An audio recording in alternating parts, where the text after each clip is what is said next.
Then we're going to go into the second question with you, Nick, which is from an agent.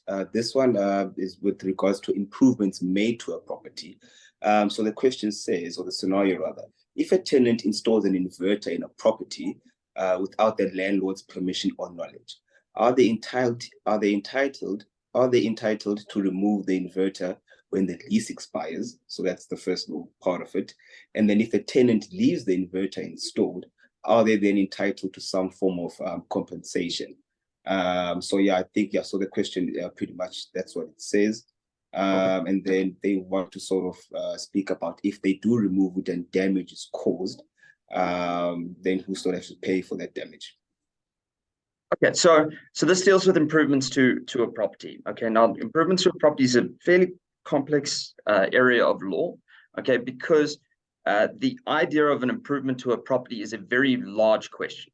All right, improvements to a property could be anything that you can think of. You know, someone paints a wall, could be deemed to be an improvement to a property, but someone putting a lift into a property is the same sort of thing.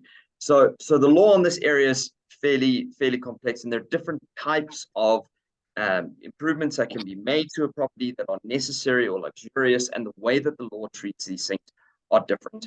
But I'm not going to go through a full legal lesson on the different types and what happens in circumstances, because here we're dealing with something very specific, and that would be an inverter. Okay. Now, the other difficulty with this question is no two inverter setups are the same. Okay, and we don't know exactly how this inverter has been set up in this particular property. Okay? It may well be that there's an inverter. It's just an inverter on maybe a trolley that's brought into the property, and it's either got its own plug, or maybe they've taken steps to plug it into the mains in the circumstances, which if it's without the landlord's permission, it's got its own problems there, because it really should have been, and there needs to be a certificate of compliance, which is issued if that's been done.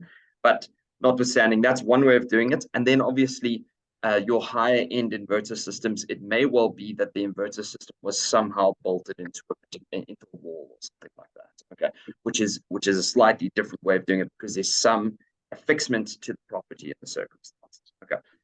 Generally, what the answer in these particular questions is, you'd look at the written lease agreement between the parties. So your standard lease agreements, any lease agreement with any weight behind it, has got specific provisions relating to what happens to these items when they are firstly, how to install them. So generally, it's going to have a clause which says you need permission from the landlord in order to do it, because there is an effect on their particular property and they have to get permission.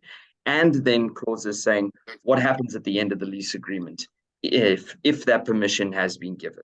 Okay, so the first question, and because this is from an agent, you're going to have to look at your lease agreement. Your lease agreement is going to have specific provisions with what did you have to do to get it in, and what do you do in the circumstances where you need to get it out. Okay, the answer is going to be sitting in the lease, which says, well, there's compensation, there's not compensation, or the tenant has to remove it or not remove it in the circumstances.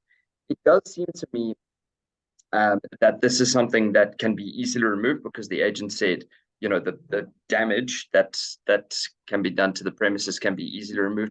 So that seems to me to allude to the fact that this is something which is not endemically inserted into the premises. If it's a inverter on a rolling platform or whatever the case is, it can be easily removed from the premises. So in those circumstances, it seems pretty clear to me that it's not going to exceed to the landlord in the circumstances because of the easy nature of the removal. Okay. However, that might be dealt with in the particular lease agreement. What I do want to say in this, because they did ask, is the tenant entitled compensation for the inverter system? If it is something that's easily removed, okay, then again, the lease is going to deal with this. But if it's something that's easily removed, it's very unlikely the landlord's going to be entitled to keep the thing and demand compensation for it. Okay. Obviously, if you think practically, the difficulties with that in our law would be quite substantial, because a landlord could try and basically take anything that's inserted or taken into the property and then claim compensation in the circumstances and demand that the tenant leaves their stuff there. So there's a difficulty there. But if it happens to be an inverter which is inserted into the property and can't be removed without significantly damaging the property, okay, that the landlord owns, the answer might be different. Okay, because the tenant is not entitled to now take away things and damage the landlord's property in doing so. Then, the lease agreement will deal with these particular things, but from a common law perspective, there may be an ability for the landlord to say, no, actually, you can't remove this thing any longer, okay, because it will materially destroy the property that I own, and the landlord might actually be able to demand that it stays in the circumstances. There you have it. So yeah, thank you very much. Just a quick one. If you're leaving and you haven't paid rent, also just bear in mind that if it is a movable asset and it's on the property, the landlord can claim it under their hypothec. But I don't think that has much to do with this current scenario, but just something to bear in mind. There are situations where it can be claimed. 100%. So thank you for that one tip towards the end there, Bruno. And then that brings us to the end of today's episode, and we'll see everybody again next week with more questions and answers. Thanks. Thanks, guys. Cool. Thanks, guys. Cheers. Thanks.